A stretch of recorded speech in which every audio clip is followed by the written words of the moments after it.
New Zealand के सामने team India जब तीसरा टेस्ट मैच खेलने उतरेगी तो उसको कुछ गंभीर सवालों के जवाब ढूंढने पड़ेंगे। गंभीर सवालों के जवाब ढूंढने क्यों पड़ेंगे? क्योंकि टीम इंडिया इसके बाद बॉर्डर गवास्कर ट्रॉफी खेलेगी।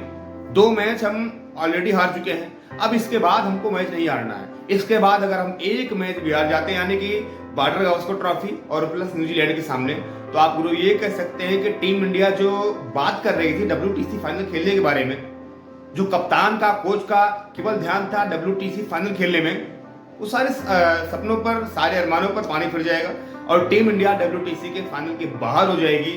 और बहुत बड़ी बात नहीं, श्रीलंका की टीम WTC फाइनल में ऑस्ट्रेलिया के सामने होगी। 3 बड़े सवाल ऐसे हैं जिनको जानकर शायद आप हैरान भी होंगे, जिनको जानकर आपको लगेगा यार ये कौन सवाल है, लेकिन ये 3 सवाल आज की डेट में कोच गौतम के लिए बहुत ही गंभीर सवाल बन गए। सवाल नंबर 1 की बात करें, टीम इंडिया के पास अभी तक ये डिसाइड नहीं है कि नंबर 3 नंबर 4 पर खेलेगा कौन। कभी आप कुलदीप उतार देते हैं शुभमन गिल को, कभी आप उतार देते हैं KL राहुल को, कभी आप उतार देते हैं विराट कोहली को। ये ड्रामा बंद कीजिए, क्योंकि टीम इंडिया के पास जिस तरीके की टीम है, उनके पास तो कम से कम नंबर 3 नंबर 4 नंबर 5 पर ऐसे बैट्समैन होने चाहिए जो जस्टिफाई कर सके अपनी इनिंग को, जो जस्टिफाई कर करें अपने रनों को, जो जस्टिफाई कर सके टीम इंडिया के जीत और हार के योगदान पर।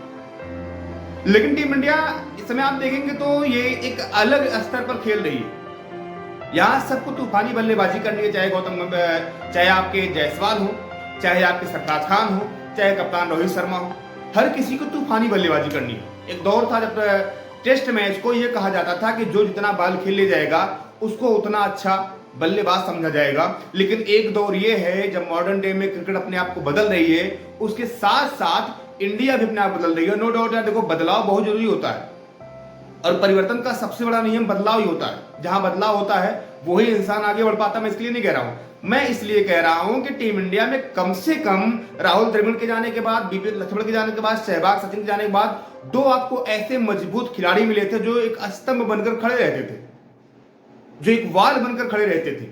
पहले का नाम अजिंक्य रहाणे, तो दूसरे का नाम चेतेश्वर पुजारा था और पुजारा और रहाणे ने आपको कई टेस्ट मैच सेव किए हैं। वो टुकुर टुकुर बल्लेबाजी भले करते थे, लेकिन जब जरूरत पड़ती थी आपको तो वो लगातार 1 दिन 2 दिन खड़े हो सकते थे और उन्होंने खड़े होकर दिखाया भी है। कितने टेस्ट मैच है, एग्जाम्पल उठाकर आप देख सकते हैं, गाबा के मैदान पर आप देख सकते हैं, या और भी कई टेस्ट मैच 2018 देख सकते हैं, 2019 देख सकते हैं। कई दफा ऐसा हुआ कि इन दोनों ने मिलकर टीम इंडिया को हर संकट से उबारा ही नहीं है, बल्कि मैच को अपने कंडीशन के साथ, अपने परिस्थिति के साथ अपने हक में लेकर आया।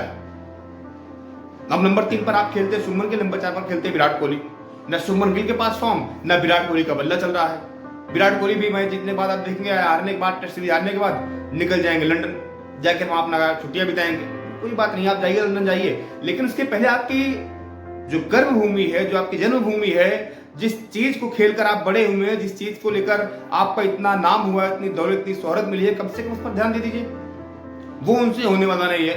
शुभमन गिल हो गए, शुभमन गिल जिस तरीके से बल्लेबाजी करते हैं, आप ये कह लें जिस तरीके से वो एक तरीके से बल्लेबाजी करने आते हैं, उसमें सबसे बड़ा दिक्कत की बात यह है कि लगता है नहीं कि शुभमन गिल जो है वो नंबर 3 पर बल्लेबाजी कर रहे हैं। कभी बल्ला उनका हल्ला मचाएगा तो कभी वो शुभमन गिल फ्लॉप हो जाएंगे। अब दूसरी गलती क्या है टीम इंडिया की? दूसरी गलती टीम इंडिया की यह है कि टीम इंडिया को अपनी गेंदबाजी में कम से कम 2 ऐसे तेज गेंदबाज रखने होंगे जो कंटिन्यूअस आपके लिए खेल सकें, लगातार टीम इंडिया के लिए योगदान दे सके। बुमराह को आप लेकर चल रहे हैं, नो डाउट बहुत अच्छी बात है। शमी चोटिल थे, शमी अच्छे हो गए, शमी ठीक हो गए, शमी आकर मीडिया में लगातार ये कहने लगे कि मैं पूरी तरीके से फिट हूं और मैं खेलूंगा। आपका ध्यान शमी के ऊपर नहीं जाता था। आप आजमाते हैं सिराज को, आप आजमाते हैं मुकेश कुमार को, आप आजमाते हैं आकाशदीप को।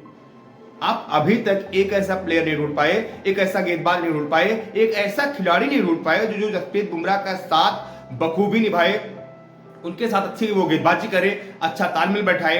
और जब आप 4 स्लिप लगाएं तो आपका जो सामने बल्लेबाज खड़ा हो उसके पैर कांपे कि यार जो गेंदबाजी कर रहा है सामने से, इसके सामने हम अपना बैट कहां लगाएं, कहीं हम कैच आउट ना हो जाएं, कहीं हम स्लिप न चला जाए, कहीं हम थर्ड स्लिप न चले जाएं। ये खौफ पैदा करना होगा आपको गेंदबाजी में। और तीसरी परेशानी जो है, तीसरी परेशानी हमने आपको बताया, पहली परेशानी उसका हल है कि टीम इंडिया के बल्लेबाजों को जिम्मेदारी लेनी होगी खेलने की, टीम इंडिया के बल्लेबाजों को जिम्मेदारी लेनी होगी मैच जिताने की। अब खेलिए, नो डाउट बहुत तेज खेलिए। इंग्लैंड अगर बैजबॉल खेल रहा है तो आप गेम बॉल खेलिए, हाँ गैम्बॉल इसलिए कि गौतम गंभीर है आपके साथ ना, उनके बाद ब्रैंडन मैकुलम है, वो अपना बैट बॉल खेल रहे हैं, आप गैम्बॉल खेलिए।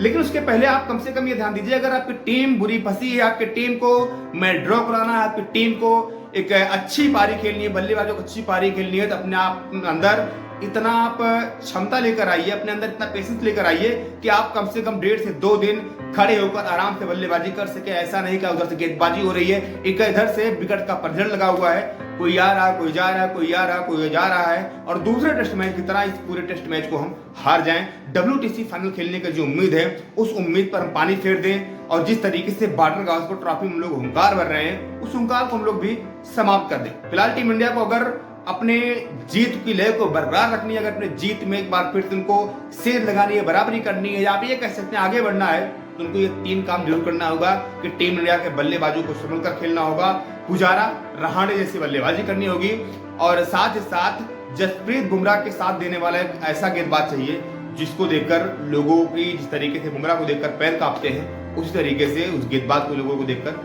पैर कांपते नजर आए।